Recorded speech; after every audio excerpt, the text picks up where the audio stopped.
Our first myth today comes from the long list of stories that revolve the great Frank Zappa, and this is the claim that a parental advisory explicit lyric sticker was placed on his 1986 instrumental album, Jazz from Hell. We all know those hilarious stickers that were created in the 1980s by Tipper Gore and the Parents Music Resource Group, but to put one on an album with no lyrics? Come on. Believe it or not though, this one is true.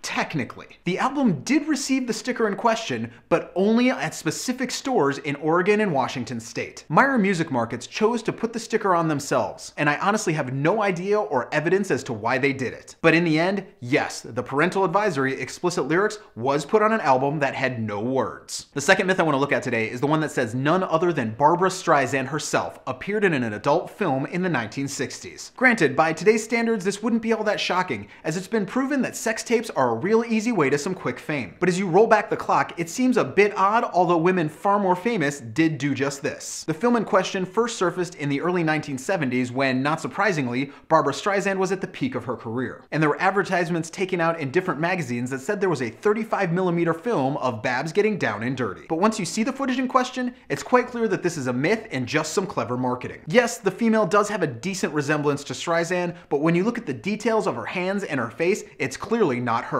Even Streisand herself has directly addressed this rumor, stating that she and her management were so intrigued by this that they tracked down a copy to see it themselves. So as much as some people might want to believe it, no, there is no pornographic film featuring Barbra Streisand. For the final myth today, I'm addressing a story by request, and it's one that circulated for a few years, and I had to do a couple weeks worth of research on this one. I was told by a handful of people that there are actually posters depicting the Beatles' Abbey Road cover that have been airbrushed. That is to say, apparently some company out there is editing the iconic photograph and then selling the edited version. It really didn't make much sense to me, as you'd be hard-pressed to find a better-known album cover, but it's actually true. Somewhere around 2003, a couple of poster companies in the United States decided on their own that they were going to edit out the cigarette in Paul McCartney's hand. I am not joking. I guarantee tons of these prints found their way onto dorm room walls across the country. And while it seems these edited prints are no longer being sold, the fact of the matter is, it did happen. Special thanks to Brian Cronin for helping me track down a lot of the truth behind this story. So those are the myths for today. Be sure to check back here every Thursday as I delve into some of the greatest stories in music history, and be here every day for all the music news, reviews, and knowledge you'll ever need.